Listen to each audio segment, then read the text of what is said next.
All right. Welcome, everyone. Welcome, Simulation Talk 208. How are you, everyone? MB Glasses in the house. Owl, Sofa King, Blue Rooster, Ebony. So good to see you guys. Chris, how are you, brother?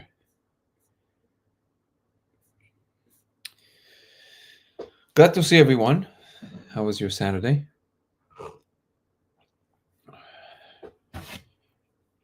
Let's see what we got here.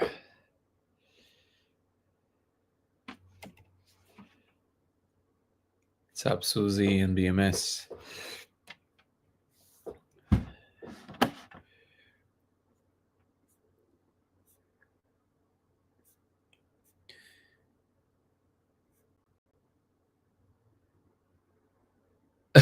through your back, yeah. There's a lot of strong energies. Did you already take the flight, Bradley?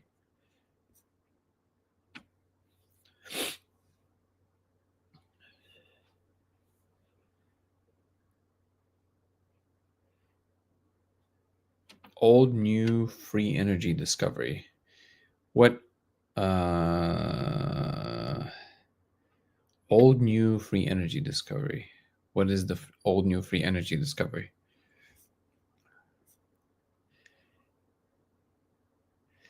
Oh man, we're starting out strong. Starting off with free energy, vibrational healing. Wonderful. Okay. Uh physical therapist channels Nick King. Oh man.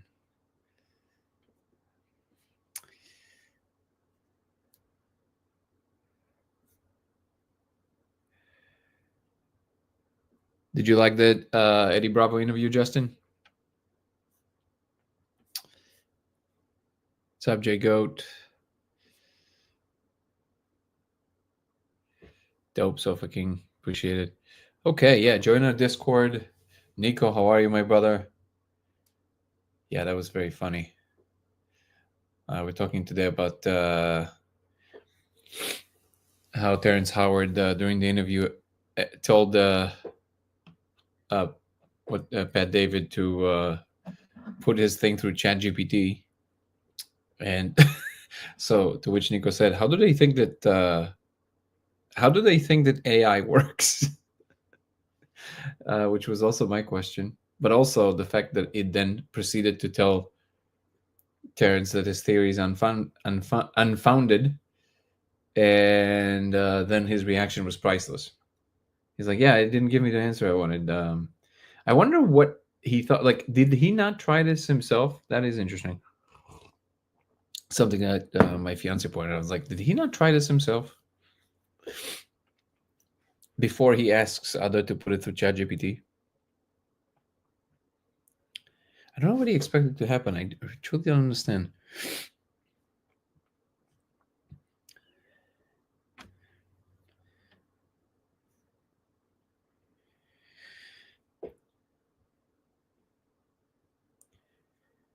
Amazing, Justin. I'm glad to hear that.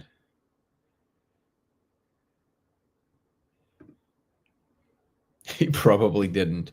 I'm putting $5,000 million on that he for sure didn't. How's that?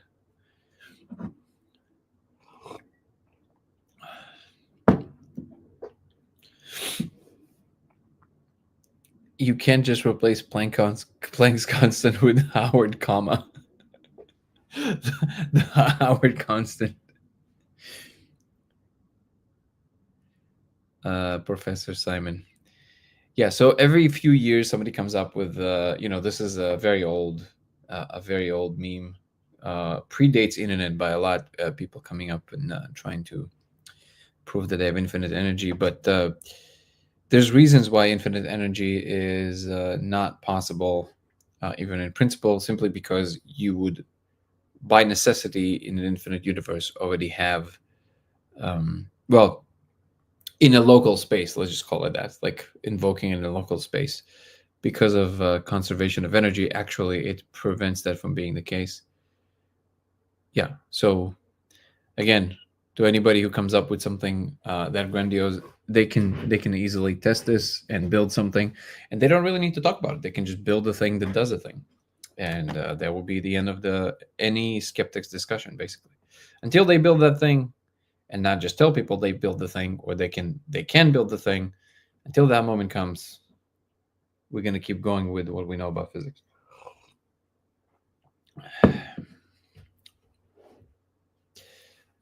Sure. Again, if somebody thinks it's possible, they can prove this easily. Thank you, Jessamine, by just building the thing. But there's very strong reasons as to why it is not possible. We understand this from physics. It is not to say that it's impossible to prove the current paradigm wrong. It's just that it it violates some very fundamental laws and observations, like the second law of thermodynamics, and there's like very deep reasons for that. Now, we don't.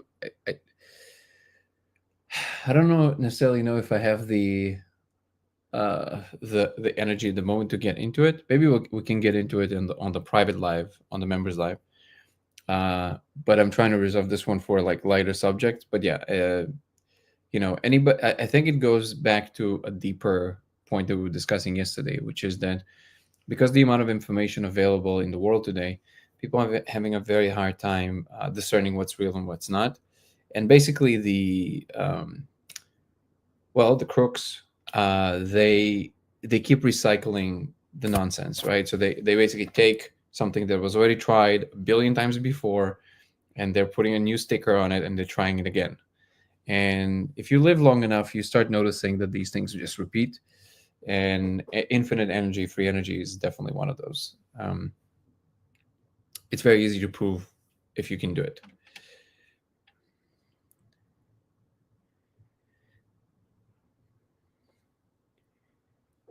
And I met very well-intentioned people who made these claims. And when you actually ask them, okay, where's the thing? And they say, well, it's still on the works because of A, B, C, and D. And of course, cold fusion is probably our best bet. But again, even that required more energy at the moment to build, to actually give that output. But that's already a promising thing because it gives you an enormous output for a relatively small input. So that's something we can definitely talk about in serious terms. But again, on the members live, I don't mind diving deeper into these kind of subjects because that's what we do. I'm there for the members. So we can open a video, we can look at it, and then we can analyze it. I think I might do a series of either videos or some lives in which I'm kind of breaking down how I'm thinking about problems specifically, not like in general terms. I think that can be useful for people because it makes it a little easier to exist in an infinite informational space. What's up, Kirsten? Good to see you.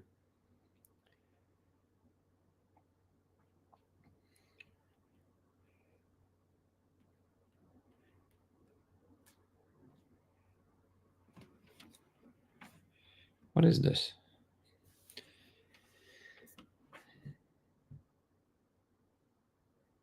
No. So yeah, okay. I'll just leave it at that. I said mine, ambient glass. We know from physics why it is impossible to achieve. In order to prove that you can do something like this, you have to overturn everything we understand about physics. Not impossible, but literally you would have to overturn everything we know about physics. So the simplest way to do this is just to build something that can show the output. Unless somebody has a device, they can do this and they can prove that it does that. This is the same conversation over and over again, and I'm not going to be spending any more time on this here. If enough people vote for this on the members live, this is your guys' live. Would love to dive into it.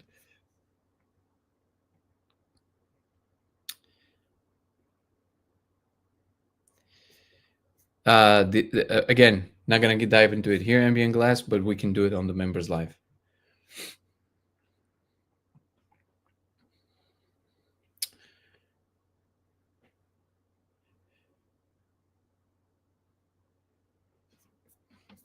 Let's see what else we got to do. Can tackle in this beautiful hour. So who got the mug? You got the mug, Brandy? Did they ship me a mug as well?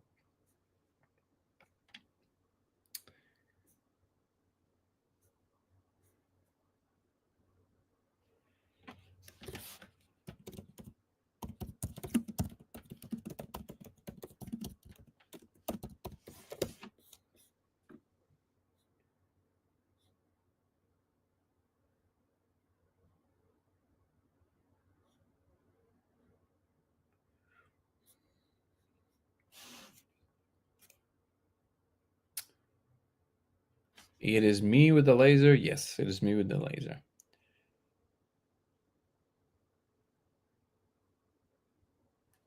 Thank you so much for the likes, guys. I appreciate you.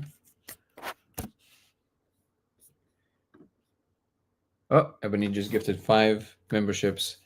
Thank you so much, Ebony. Deeply appreciated, as always.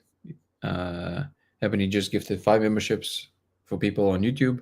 If you're not on YouTube, you should check out YouTube. Dango Thoughts is the channel. DANGO Thoughts. And come join the membership program because we have members live starting in less than an hour. Actually, exactly in an hour. And yeah, we're going to be diving maybe into infinite energy today. We'll see. Do I earn a living working in physics or as social media influencers? No, I don't make any money working in physics. And I guess maybe a few months ago, I started making some earnings from the channels. Uh, this is now the 4th year, I think, that I've been streaming. So not lives, but like just creating content. So it is the first time that I'm actually making some money from it. Definitely not enough to sustain myself, but it's something. So yeah.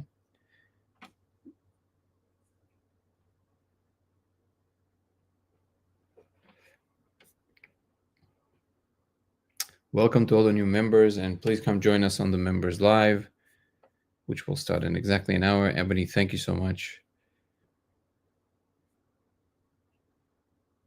Yep, there's some pretty incredible and generous people in this chat. There's no question about it. People like Chris and Ebony and Jessica and Bradley and Devin, they are in the habit of donating memberships to people, which is so beautiful, helping the channel grow. There also are they're mods on our Discord, which you should definitely join. And we have incredible people working on our projects, and I'm deeply grateful for all of you. Thank you so much, and welcome to all the new members.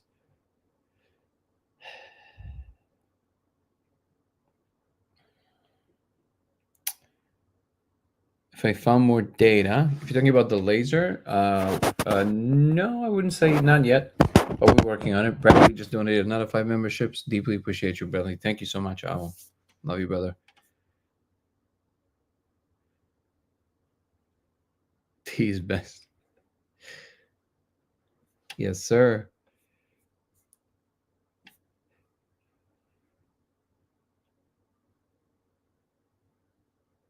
Discord blows your mind.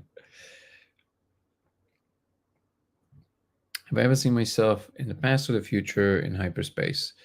I guess you can say that. I just never buy it. So I've seen a lot of things in hyperspace. I just never buy any of these things. So basically, I'm actually very difficult to convince of anything.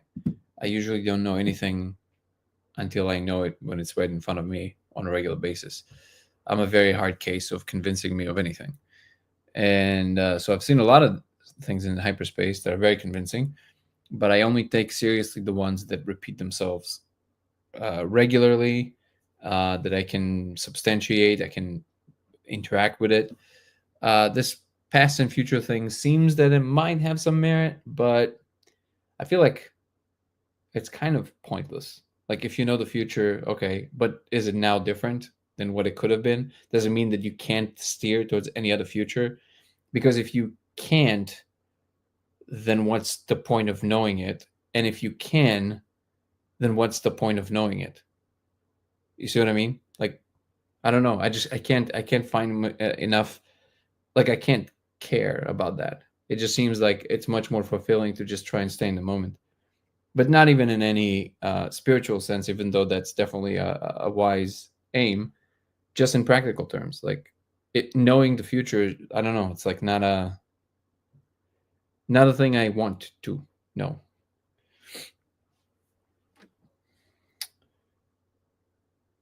Gusto Miser is saying, send me a holographic living live metrics. I don't usually check my DMs, guys. There's just too much information for me. So I only check emails. At this point, I don't have the ability to check also all the social media DMs. It is literally impossible because of the amount of information coming my way. But you can always email me if you want to make the effort, just email me, lasersimulationx@gmail.com. Make sure the email is not more than one paragraph long and whatever information you want to share, and I will absolutely engage with that email. So lasersimulationx@gmail.com. What's up, EG?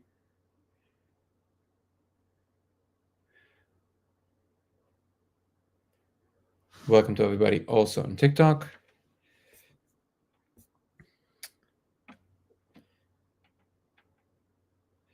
On mushrooms, you're going to need a slightly higher dose. Yeah, you're going to need to go above 3 grams for sure. Also, welcome to everybody on Twitch. Usually, we don't have a lot of viewers on Twitch, so I'm always happy to have some. What's up, April?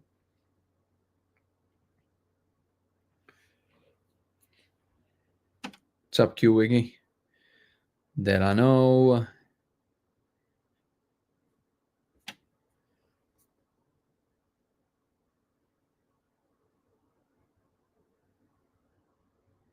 Hope so. Wait, let me see. I think I missed some information. Equanimity. Oh, we just started, April. You're good.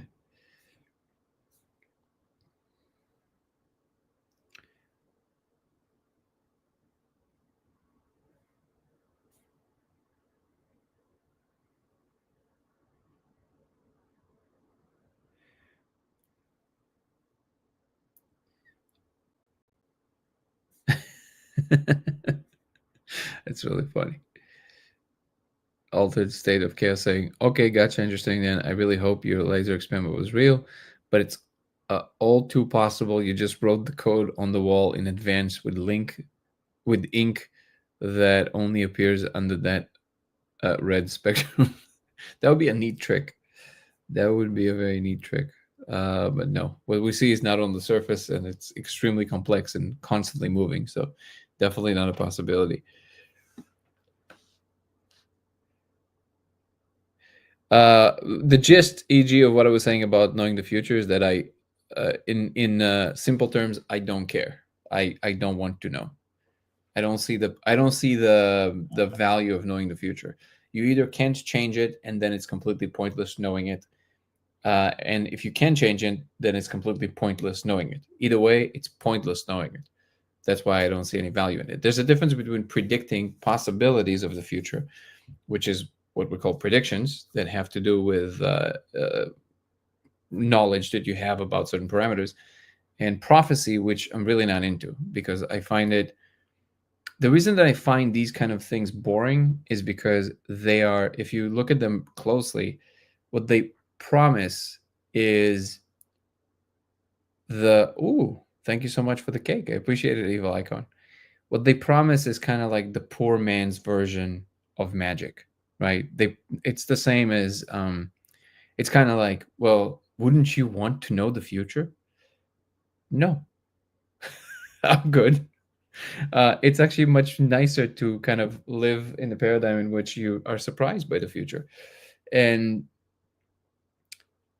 there's a delusional promise there, because beyond a certain horizon of knowledge, not only no one can know, because it is simply the state of affairs of the universe, that whatever did not unfold yet, and I know some people believe in the block universe, but even in a block universe, any observer moving through timelines will not have any possibility, even in principle, to reach over outside of reality and to see what happens in the future. Beyond a certain horizon, it is by definition impossible to know, because reality itself does not know. And it's actually made this way on purpose, because if it would already be known, it'll be pointless. If it's known, there's no point to it, right? But even on an individual level, it just feels almost like it's one of these shortcuts you don't want to take. Um, but it kind of ruins the journey for me.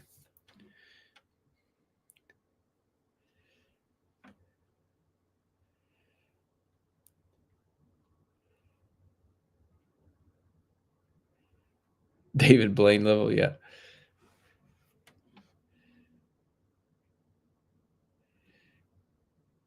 Yeah, free will is a very deep topic. I don't think we're going to get into it right now, but yeah. Let's see what we got here. What's up, Light Being Love? Appreciate the gifts. Thank you, Ebony, for the gift.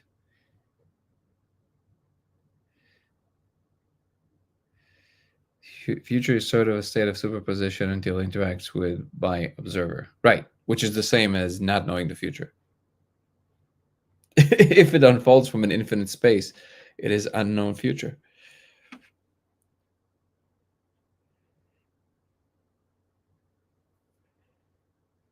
Interesting take. I've heard spiritualists say we design our blueprints before incarnation. Yeah, again, I know I'm in quite a minority in my own uh on my own channel with the communities that are usually interested in what I do. I'm aware of that. I'm not trying to gore anybody's ox, as in the famous words of the late Terence McKenna. Um, I'm simply stating my attitude towards these things. I find these things not worth pursuing because they're again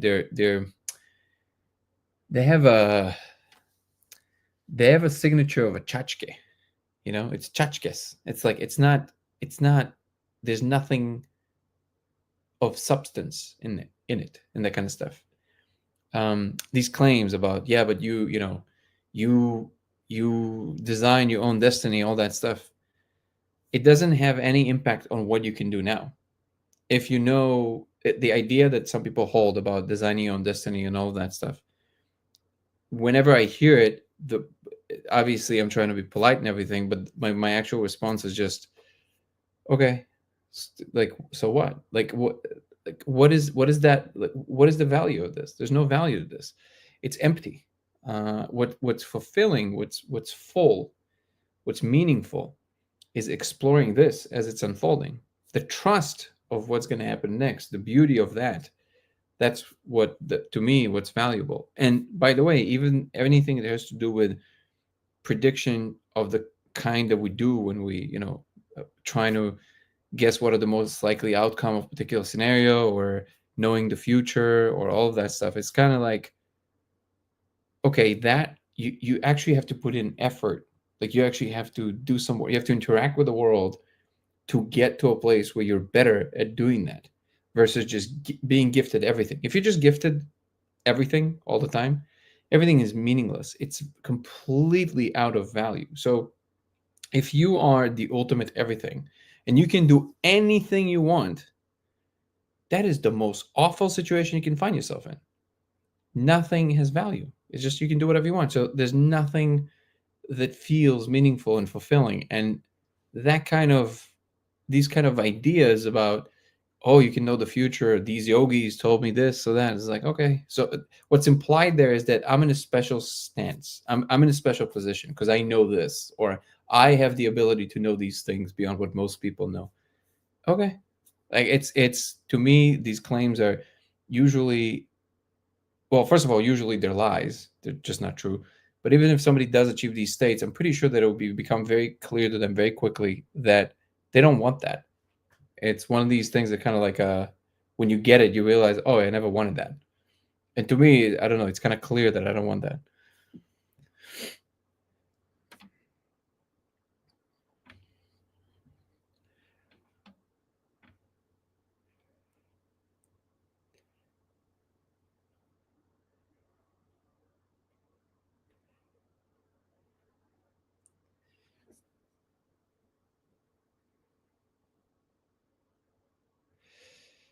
Let's see what we got on YouTube.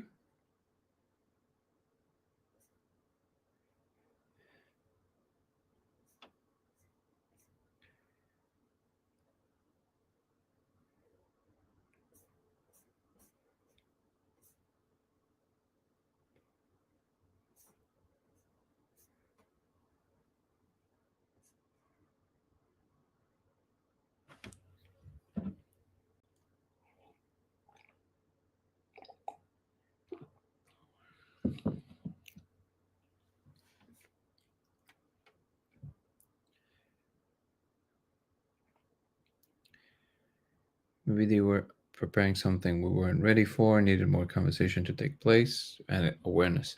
Which part are you talking about, Ebony, specifically?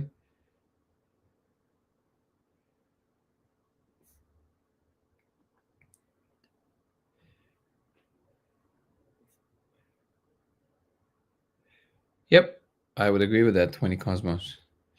It's the journey, not the destination. Exactly.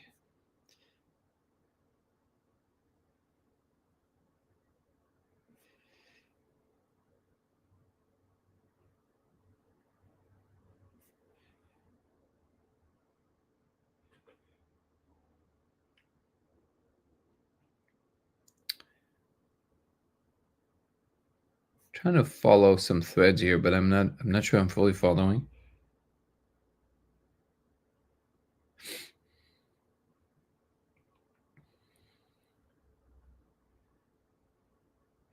Do I believe astrology and numerology is real? I think it can be, yeah. I think there are other connections that we can make aside from the ones that we make from what we understand from physicalism that can be as real, but we do want to aim to describe their mechanisms. I also believe that. But overall, yes.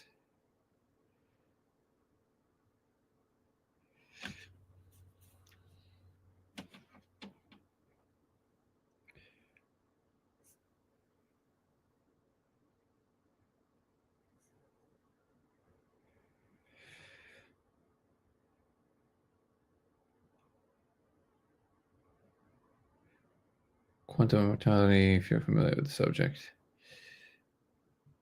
Yeah, it's an interesting idea that basically anytime you find yourself, if you try and commit, if you try to end yourself and every time you do it, like it basically malfunctions, or you find yourself awake in some other state, like you wake up in a different reality, you can keep doing this and you can maybe prove that you basically are unkillable. Like you just, definitely would not recommend anybody trying this. And being Glass wants to talk about ego. Let's talk about ego. What do we want to say about ego?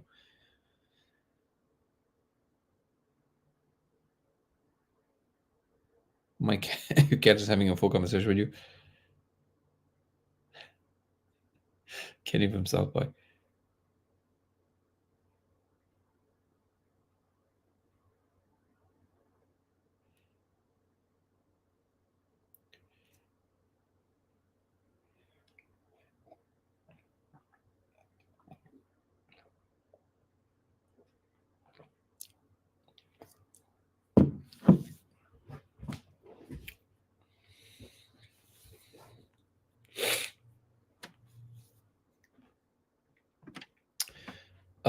Well, yeah, but the only way to test that is if you do it repeatedly, which would require you to try and end yourself, basically. But again, definitely do not recommend anyone ever even thinking about this.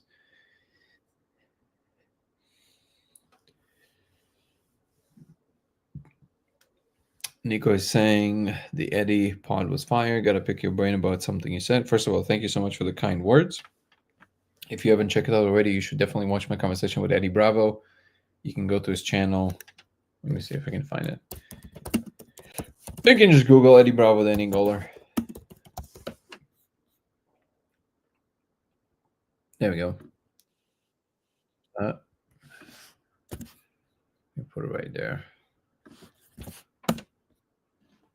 And also, you can visit our website, Code of Reality.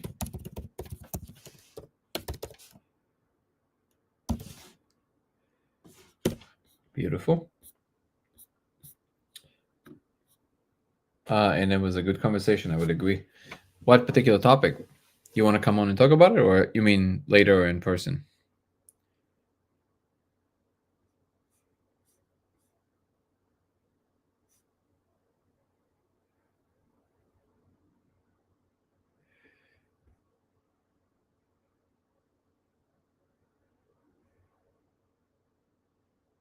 Is it possible those red lasers with China were programmed by them? What do you mean by them? Thank you so much, William. Appreciate the gift. You mean by the aliens, or what do you mean specifically?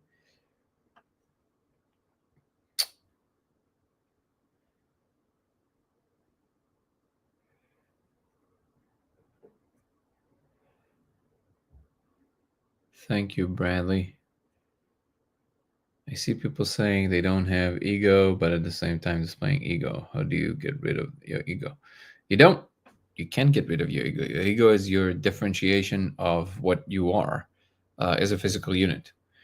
You can dissolve the feeling of the self to a large degree, but ego is a good thing. Being confusing the ego with who you really are can be a problem because it basically creates the separation and the feeling that what matters more is what your physical unit needs versus what the collective needs. But it also is required for your operation. There is a delusion that is very common in modern spiritual communities, which is of course very egoic and even narcissistic, and it becomes a game of one-upsmanship of who's more egoless. But the truth is that nobody gets rid of ego, and it's always there. It's the human component. The trickster is always there, and the sooner people come to terms with it, the better. It's interesting because people always discover a new thing sometimes that makes them, a better person, and it's very possible. It can be meditation, it can be religion, it can be whatever it is. But then very quickly they discover that then their ego very secretly gets attached to the propositions of whatever teaching they adopted. So if it's a religion, it's very clear to see that the second people become kinder and become nicer. But the second you start touching what their core assumptions are that they get attached to, they get very uncomfortable and sometimes can be even very reactive to that. This is why the ultimate truth that the Buddha discovered is that no matter what you're going to attach to, it's going to be suffering. So the point is, don't attach to anything, including the need to be egoless. And that's a difficult thing to do, but that's the only actual way out. Life advice, all right. I'm honored that you think that I'm in a position to give you life advice, brother. But you know my number, so whenever you want. Um,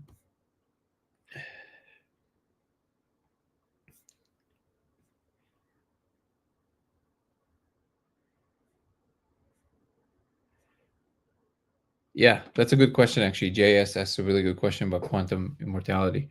How does quantum immortality work for those who are old? Do they just carry on aging? Good question.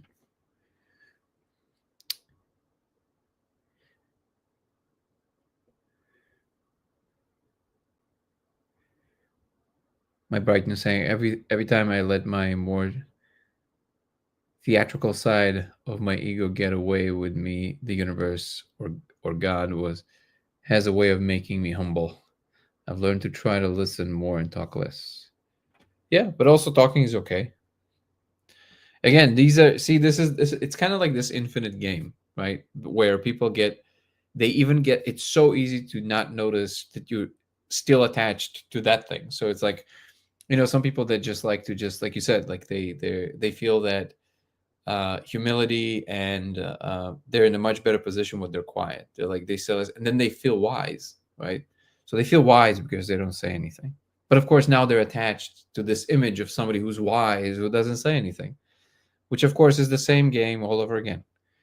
It's totally fine. There's actually, if you look at the reality as a whole, there's nothing that you can find that from which there's no position you can take from which you can actually justify why why being arrogant is a bad thing. There's actually nothing that you can actually describe that would make sense of that. It's being arrogant is just as fine as not saying anything ever. There's no difference whatsoever. As long as you're playing the form game, which you are because you are a body, you're in the same position. You can obviously take better or worse choices in terms of how much you take into account the greater environment, other people, the greater good of all of that stuff. And of course, it will make you more fulfilled because the system will favor your movement through it because you glide with more grace through it because it's just the natural course of things. But notice that it benefits you, so it balances itself, which means that now the world doesn't owe you anything. So now you once again did it for yourself. You want to donate a lot of money to help other people, but you wouldn't be doing it unless it would feel good in your body to do so. That's just a fact. If your body would not be responding in a way, even if you don't realize that's happening, but if your body would not be responding in a way that feels good in your body, if it would feel terrible in your body every time you do that, you wouldn't be doing it. So again, it's still selfish. There's no way out of it. This is why there's so many traditions that kind of take the, I guess, the Gnostic uh, attitude, which is that they don't want anything to do with the world whatsoever. They're just removing themselves from the world. And the same goes for monks that just decide to live in a monastery and have nothing to do with the external world. But even there, the ego game continues, and wise traditions know this. So there's infinite practices to just keep, no matter how you're going to spin it, you're always going to be in the ego game, always. And I guess what the real truth behind the whole thing, well, I guess we'll all find out. But until that moment comes, we're all just running our mouths, making noises. Can you acknowledge that the Buddha is correct about suffering, but still play a game of capitalism? Sitting in a car alone in the dark. That sounds grim. How are you, Pam? Dawn, sorry, not Pam.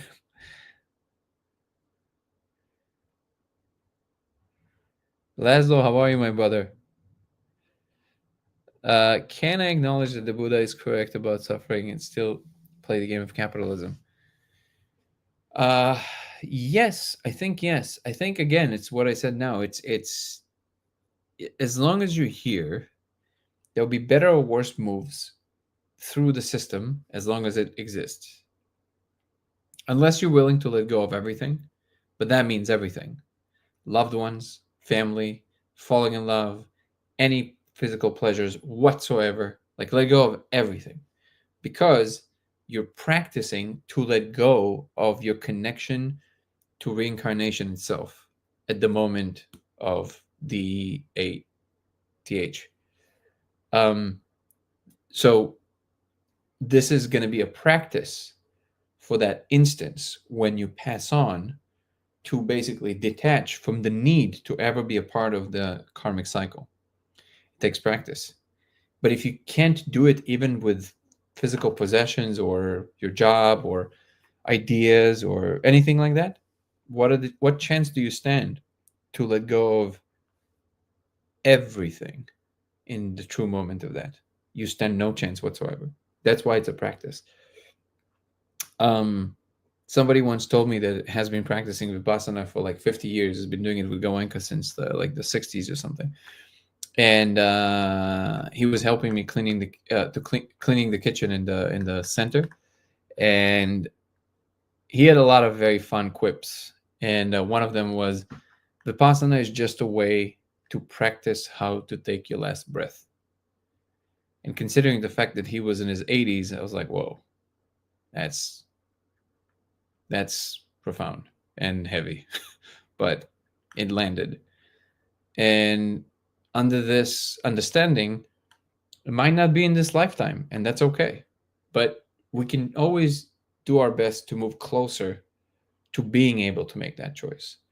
Any substance that you're not attached to, any relationship, if you feel like it's wrong for you, being able to just walk away from it, not in an ugly way, but in a very beautiful way where you say, okay, this is not for me, thank you. Staying grateful for everything and yet constantly proceeding. These are points of contact with this ability of letting go. So the more we do it, the more we practice throughout the lifetimes, the better chance you have to do it at some lifetime. And knowing that gives you the ability to both operate in the modern world, even under capitalism, which, by the way, capitalism is only a dirty word in our modern circles where everything has to be black or white, evil or good. Capitalism is just a way of doing things, which is allowing free markets to control the system, right? So in an optimal capitalist democratic republic, that's what it's trying to be. Is it ultimately successful? Time will tell. So far, it seems to be producing pretty good results in some ways and bad results in other ways. But it is not the good or the bad. The good or the bad are the way that people operate within these things. So has nothing to do with capitalism. As long as you operate in the physical world, no matter what system you entertain, you are playing with suffering constantly because you're attached. All you can hope for is attach less. And these little practices are very, very good. So again, easy practices like, hey, I really want that cup of coffee. And if you can't not have that cup of coffee, see if you can not have that cup of coffee for another 5 minutes. These 5 minutes are exactly the degree to which you are closer to being able not attaching. And then have your cup of coffee. Don't, suffer. But the fact that you extended it by another 5 minutes, that's a practice. All of these things, right? So that's essentially where it's at.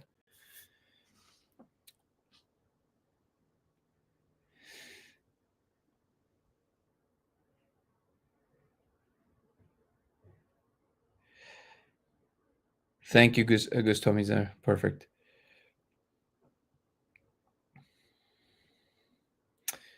The film will be ready closer to the end of the year. Lack of coffee is the ultimate suffering. Yeah. I once stopped coffee. Oh, welcome for a new member. What's up, Eva? Like, oh, I'm so happy that it's you, Eva Lycon. Welcome for joining. I quit coffee for like a couple of years, a while ago. That was one of the hardest things to quit ever. I literally had chills, cold sweats. I couldn't sleep for 3 days. I couldn't think for 2 weeks. It was wild. Coffee is a real substance. It's not a joke. um, but then I was like, like I'm not trying to be like, I know that if I really want to quit it, like I'll quit it, but like it's not like sitting in like a problem place, right? But if it is, then being able to quit it, it's nice.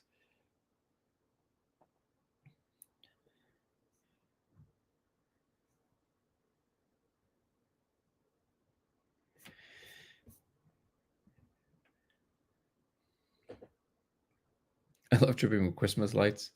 It's fun. I like to watch the lights dance. Oh, it's beautiful. When I take a large amount of mushrooms, I have seen the lights morph into glyphs and symbols. That's amazing.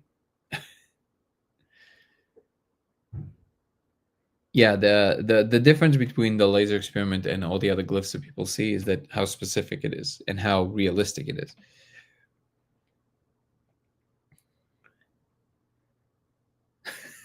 Quit coffee for like 6 months, and after a while, I was like, I love coffee. What am I doing?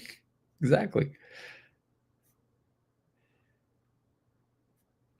10 grams is a lot. That's definitely a lot.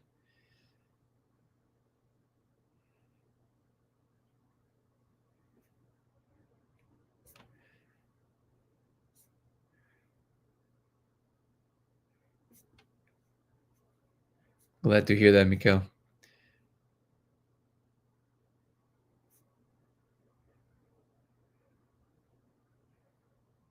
I am resisting the urge to tell anyone about the code because I want some of my friends to try it without any preconceptions. I also keep the whole thing under my hat for now. Nice. Yeah, you should definitely try that. Spontaneous Kundalini rising. Do I know anything about it? I mean, yeah. I mean, I know of people who went through that. Yes.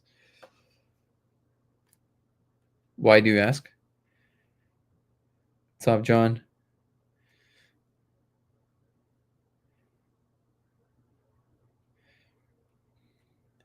Wait, I see there's a few comments here that I didn't address.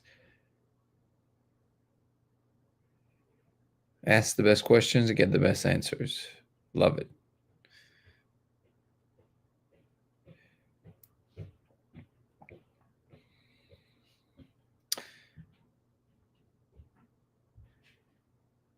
Dep, would like to apologize for my first opinion from Messenger. Oh, I don't know what the opinion was, brother, but no need to apologize. Everything is great. Do you know anything about spontaneous? Oh, yeah, yeah.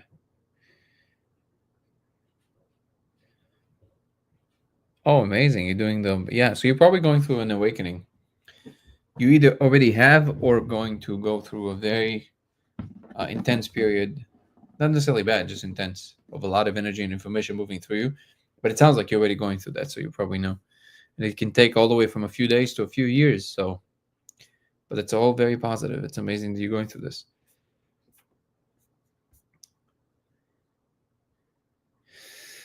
How do Vipassana students sell emails without attachments? Nice, Charlie. Yeah, there was a a monk on TED Talk that made that joke. It's very funny. Monks can get emails? Yes, as long as there's no attachments.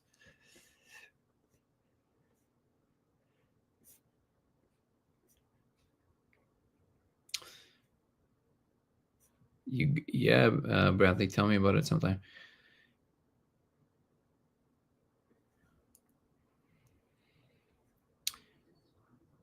Have y'all shine the laser on quartz?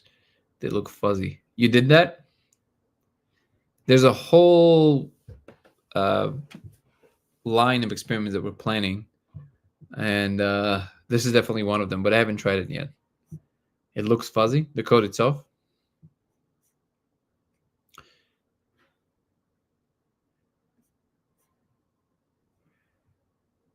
Welcome to the Discord altered state of chaos.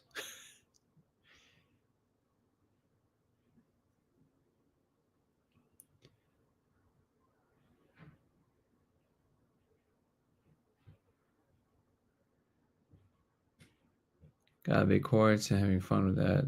Been seeing blue flashes of light. Interesting.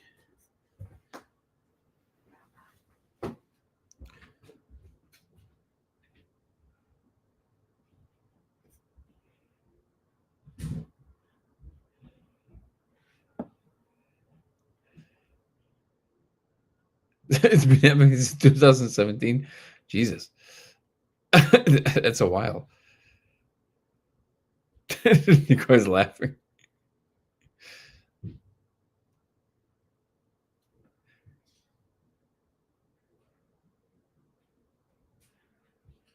I don't know how that correlates with my lives reality. So what are you experiencing now on a regular basis? Is it still like intense energy and like it's just the mudras, or you also experience a very intense energy flow and information flow? E.g., I'm asking you.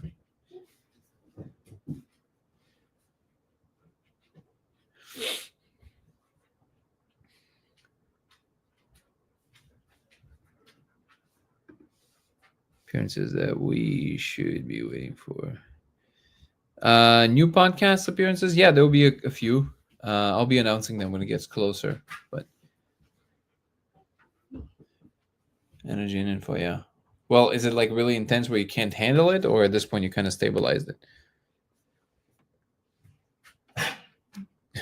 Baby girl. What's my thoughts on deja vu? I actually don't find deja vu that again. I know it kind of disappoints people, but like a lot of these things, I don't really find them that perplexing. So deja vu always feels to me very clearly there's a certain set of moves that your brain is doing, and it just repeats these moves, and these moves look familiar. It's not really the content. If you notice, if you look really closely at the next deja vu that happens to you, if you really deconstruct it, you'll see that what was familiar was not the situation. If you look closely, what was familiar was the exact set of moves or turns that your brain made in a sequence. So, for example, you'll be in a supermarket and then you look at a tomato can, and you'll be like, you look at the can, you turn your head, and you go, "Oh, do I want tomatoes?" And you go, "Oh, I don't know. Wait, I actually really want to have spaghetti." And then you're gonna have this like, let's say, you have nostalgia for when your mom made you spaghetti. Let's say, okay, in that instance, and they'd be like, "Oh my god, I really want that spaghetti." And then you turn to the right, and there'll be like cornflakes or something, right? Cornflakes, and you'll be like, "Oh my god, yeah." And then it kind of builds on that scene, and there's more of the. I'm just obviously making this up, right? But then you're going to turn down, and there's going to be some kind of a stain, and that stain gives you actually a dissonant feeling. Let's say that it's in another time of your life, that exact sequence of thoughts and emotions happened exactly the same way with the same underpinnings without that content. So it was something else that made you feel just a regular observation of an object, coupled with then that sent you to nostalgia. So there's a map, right? Mundane object, nostalgia, more nostalgia, dissonance. Mundane object, nostalgia, nostalgia, dissonance. Mundane object, nostalgia, dissonance. It's a map of what your brain did. If you look closely at the next deja vu, what is familiar is that pattern, not the content. It might even be that the content might be similar because similar events might produce the same kind of, you know how you're lost, right? You wake up and you like your ADD is like out of control and you're just going in circles, and you go to the coffee place, you're like, oh, I forgot about the email. You go to the email and then you do this and then you come back and then you come back, and it's like stations. And then you find yourself again in the same loop right over, like, oh my God, I forgot about the email, right? You know, these days. So your brain sometimes does the same moves because it's the next logical step for your brain. And a similar scenery and scenario might produce a similar pattern. So even in a similar setting, like in a supermarket, you might have a similar thing, right? But it doesn't even have to be. As long as you have the moves, you would have a deja vu. That's what's familiar. Another idea there is that it might be a mislabeling of the memory. So, for example, the brain has a label, it's like an emotional imprint of what's long term memory and what's short term memory.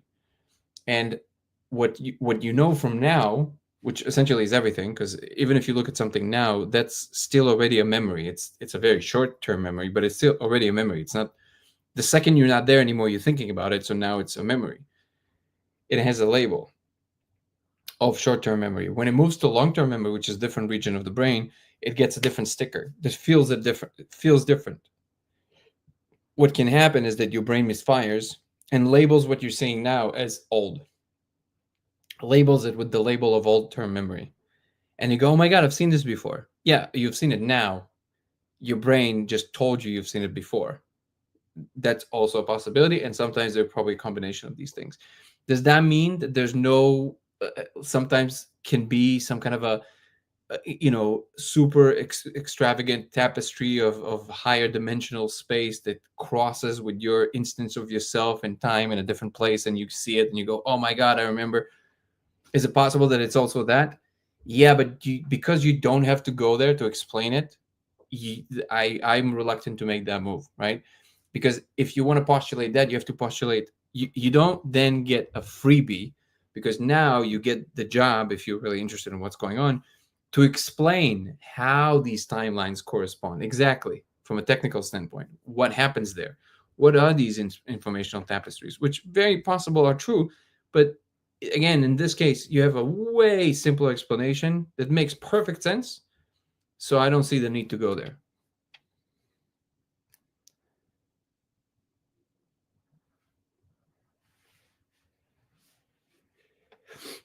Danny, how's it going? Good. How are you, brother? I don't want to derail the conversation, but Please derail. okay, cool. So on the Eddie Bravo podcast, he talked about this hyperspace or this like Tron like space, and you talked about connecting from one person's simulation to the other, or one person's world into the other. Mm-hmm. And the reason why that resonated with me so much, and you specifically talked about love. The reason why that resonated with me so much is because I had a relationship for 10 years that ended in 2022. And I suffered with deep depression for about a year. And I decided, you know what, screw it. I went to a K clinic and I bought 5 sessions, and I told them, take me to the event horizon. You know, just before that. Is that an option? Is that an option that they give you? Event horizon. That should be. there's like the hole, right? There's like the black hole, which you want to avoid, which I hear is terrifying, and so I don't want to go to the black hole. But I want to go to the event horizon, right when I'm being stretched, you know. And so you know, the anesthesiologist says, okay, I'll take you there. And so she took me there, and I dropped through the floor, it felt like, and I was floating in this exactly, we described this Tron space, right? This green grid, like electronic grid, right? And I'm floating in this space, and I see these green, like digital, like electronic cables coming out of my heart, and they're going to different people, right? And one of the cables was red, and I can hear my ex-girlfriend's voice laughing through the cable, right? I can feel like connected to her world still, right? And it resonated with me because of kind of what you said, like, we're connected on this layer of love. And I called it the love manifold in my journal. I wrote about it, but I was curious, like, afterward I told the therapist, because they assign you a therapist when you do this kind of stuff. I told him, like, I feel like I need to call this person. I feel like I needed to fix it, right? It was red. It was like flashing red, and it was causing a lot of pain. And the therapist says, so why don't you just disconnect, right? You can just simply kind of like disconnect from that kind of pain. And it was easier said than done. But one of the things I wanted to ask you is, I then did like a mushroom pizza trip many months later, and I realized, you know what? This is life. You just kind of have to live with this pain. You don't have to address it. You don't have to disconnect from people, even if you feel these very painful connections of love, right? And I was wondering, how do you navigate, like, you mentioned love is fundamental, but love is not always clean, right? Love, a lot of relationships are broken, a lot of friendships are tarnished, even amongst family members. How do you live with love and the pain of love and not suffer, right? I don't know if that's like too deep or no. That's a very legitimate question. I think that love that hurts is not the love we're talking about. That's the short answer. The channel of love, of actual love, is the love that a monk feels towards the world. It's not the love that you feel towards a woman. You can have mixture of romantic love and that true love, but usually, very often, romantic love is actually in the way of that true love because um, it is an attachment based infatuation. We call it love, but it's the I want, because what happens there is that, so you never actually fall in love with anyone. Nobody has ever fell in love with anyone ever. That's just nobody in history. What happens is you fall in love with an image you then get from imagining yourself with that person and what that might entail, which is the same kind of feeling, by the way, of winning a lot of money. I don't want to say the word, but white powder gives you the same feeling. It's not the love we're talking about. It's an infatuation with an image of yourself with the potential of what it brings. You fall in love with this really beautiful woman. This excitement is the fact that you will have a CX with her. You'll get to explore her, even if it's like a very kind of deep, profound, like you want to explore the thing, but you want the future possibilities of that. And what you're really imagining is all these instances where you're going to experience that. That's the thing you fall in love with. And the reason that love dissipates over time is because, just like everything else, you experience enough of the same thing and it becomes just like everything else. It just, it. So you look for novelty, right? And because of that, what we're talking about is quite a substantially different feeling. It's the best way I can describe it is resigned. The feeling is almost resigned. It's almost like you sit in a really comfortable couch. You just enjoy whatever in fact comes. And if it doesn't come, you never lean out the couch to grab it. It's if it's here and it like tickles your nose, you're like, you enjoy it. But if it goes away, you never move an inch forward towards it. Because the second you do that, that's attachment. And the whole practice of Vipassana, at least, is to never do that, right? So just stay there. And also the same way, like something gets too close on your face and it starts pressing against your face, no matter how hard it presses against your face, you obviously you don't need to accept the situation more than what it needs to be there if you have the way to change it. But in the instance that it's happening, you're not resisting it internally. You like accept the fact that that's what's happening. And then if it is, there's no need for it, and you see that you can gently move it. But at no point do you feel this triggered thing of like, go away. You don't never feel that. So never push internally. You can push away things physically and say, okay, thank you. That's not for me. but it's not the same as pushing it away with anger. And the same goes for the being pushed, like pulling. Obviously, I've had my share of heartbreaks in my life, so of course I know that it's the worst feeling in the world. But well, I'll tell you this because it's a little. So the reason that usually me and Kelsey don't really tell our story, we try not to talk about it too much or not volunteer the story, is because it's almost obnoxious. It's almost one of these like, perfect rom-coms kind of situations. But it's just how it happened. That thing that I told on Eddie Bravo when I let go of everything, about a few months after, I just went on a flight. Oh, I think I told this in the episode too, and I was going for my friend's wedding, a ticket that I already had, and I literally had nothing, and I was very happy. I barely had like some money for like a sandwich and this Airbnb that cost me $15 a day, and which was like into this like hostel, and I was very happy, and I was truly fulfilled. And lo and behold, she came and sat next to me on the plane. She just sat next to me on the airplane, and then we just naturally started talking. Spoke for 6 hours, and the second she sat next to me, I was like, "Oh, oh, I get it. That's what this is. That's what it's supposed to be. I understand." It's like the universe went here, this, and then the reason I'm telling you the story is because there was a very distinct neutrality to it, to both of us. We both said it, like it was very neutral in terms of, obviously I could see she's a very attractive woman, but there wasn't like, oh my god, I gotta think about how I get her. No, like that never crossed my mind. It was just like, oh, this is, it's already here. Like there's no need to pull anything. It's right here, right? And then we talked, and we almost didn't exchange numbers. Like I was fulfilled with the fact that she is in the world. She had a boyfriend. She said she has a boyfriend. I was like, and at no point did it even occur to me to like try and pull a fast one, or like I was just, yeah, just like, okay, beautiful, amazing that she exists, right? And that's it. And I've never experienced that before. So if you would tell me this story before, I wouldn't know what you're talking about, and I wouldn't believe you. But I know it's possible. This kind of neutrality, I think, is the kind of love we're talking about. Only in this case, there's also obviously also romantic love now involved in it, but there's a deeper layer of that, almost like infinite love. That's the channel I'm talking about, where you truly see the other being for everything that they are. All the masks are stripped away because you both fully trust and you fall into that space.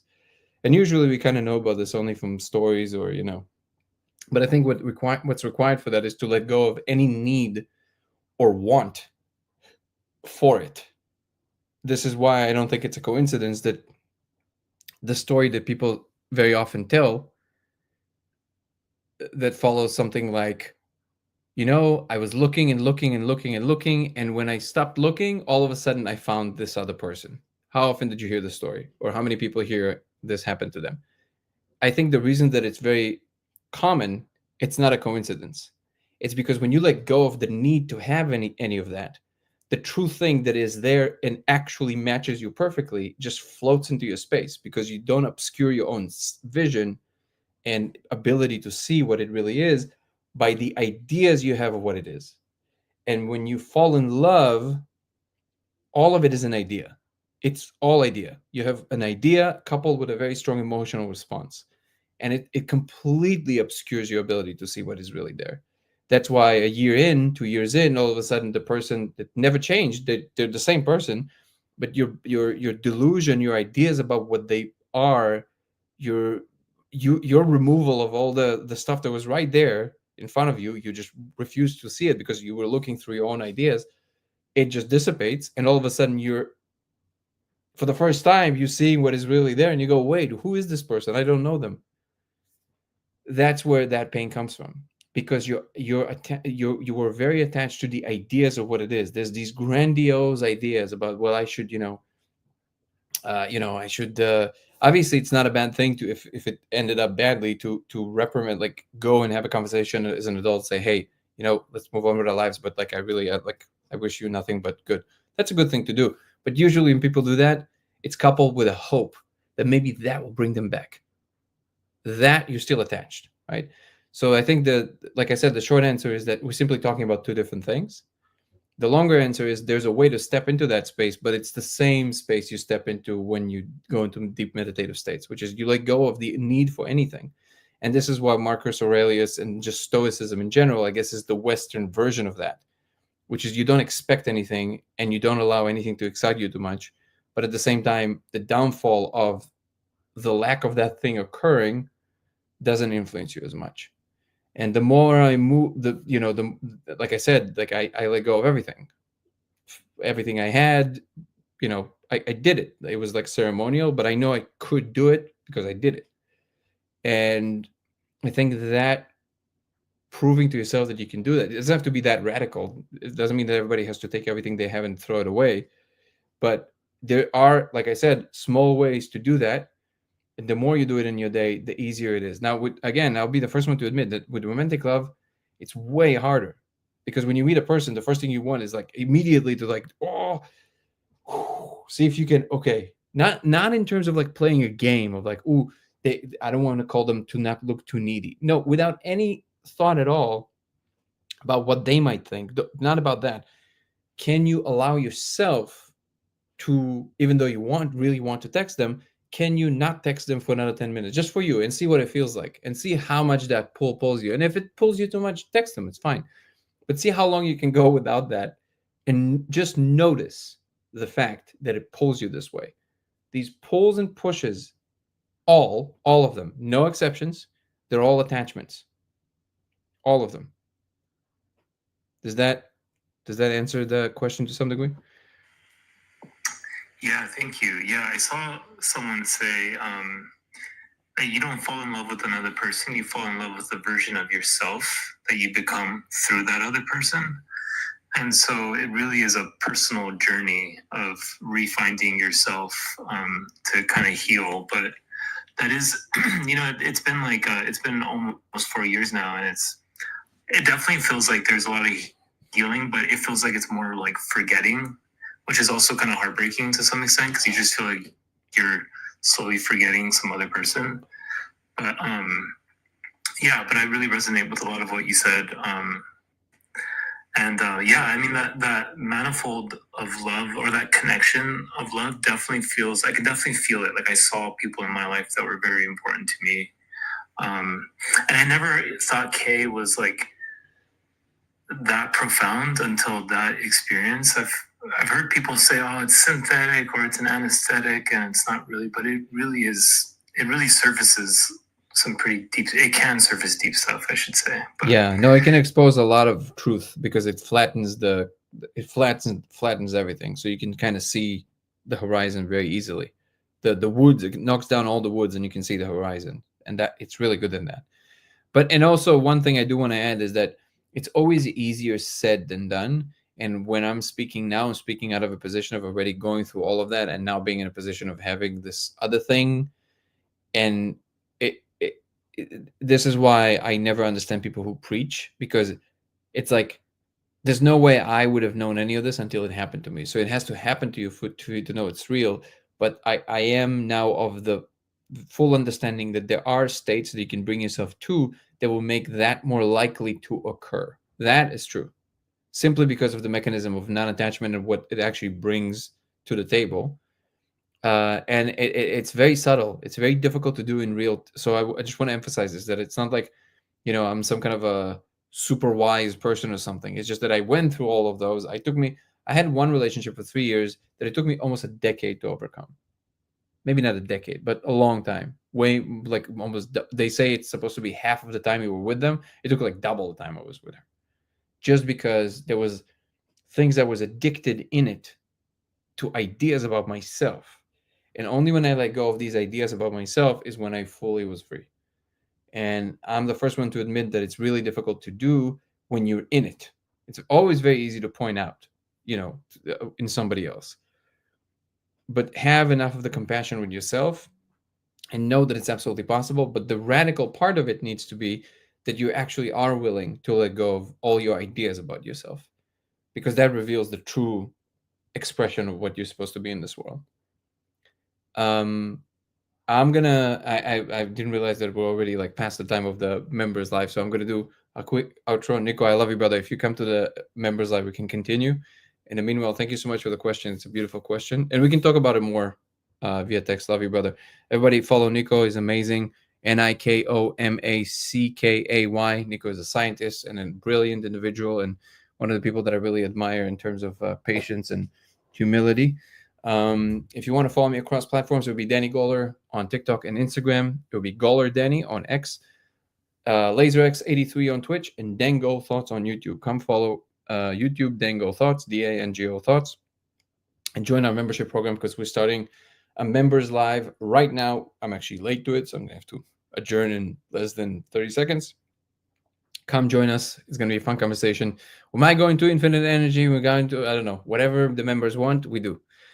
Love you guys. And the membership program also includes Zoom calls with me, these weekly lives, and early access to my content and private stuff for my life that will only live on YouTube membership, nowhere else. Thank you so much, Yvlaiko. Thank you for the gifts. See you guys tomorrow. I think I'm traveling, but I'll definitely try and do a live. Love you all. Peace and love. Ciao.